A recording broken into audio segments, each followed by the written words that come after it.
జగిత్యాల జిల్లా కేంద్రంలోని collector office ఎదుట రైతు సత్యాగ్రహ దీక్షలో పాల్గొన్న బీజేపీ రాష్ట్ర కార్యవర్గ సభ్యురాలు డాక్టర్ బోగశ్రావణి మాట్లాడుతూ పార్లమెంట్ ఎన్నికల్లో ఓటు అడిగే హక్కు కాంగ్రెస్ పార్టీకి లేదని అన్నారు.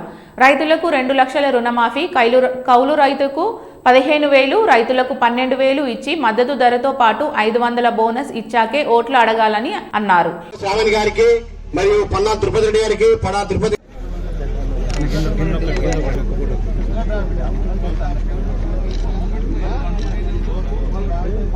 కేంద్ర ప్రభుత్వానికి లేఖ రాయండి.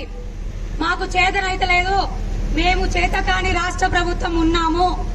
అయ్యా నరేంద్ర మోదీ గారు కిసాన్ సమ్మాన్ యోజన అని రైతు బంధుల 6,000 రూపాయలు ఇస్తున్నారు. రైతు బంధు పక్షాన మీకు 6,000 రూపాయలు ఇస్తున్నారు. ఎరువులకు సబ్సిడీ అందిస్తా ఉన్నారు. ఇవన్నీ చేస్తా ఉన్నారు. దయచేసి మా రాష్ట్రంలోని రైతులను కూడా పట్టించుకోండి అని లేఖ రాయండి.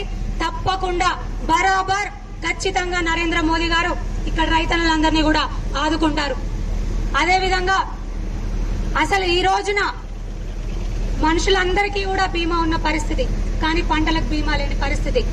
పంట బీమా లేని ఏకైక రాష్ట్రం తెలంగాణ. సిగ్గుచేటు కాదా? అప్పుడున్నటువంటి బీఆర్ఎస్ ప్రభుత్వానికి సిగ్గుచేటు కాదా? ఇప్పుడున్నటువంటి కాంగ్రెస్ ప్రభుత్వానికి సిగ్గుచేటు కాదా? ఒక్కసారి ఆలోచించాలి. ఇమీడియట్ గా పంట బీమాను కూడా అమలు చేయాల్సిందిగా కూడా మేము డిమాండ్ చేస్తా ఉన్నాం.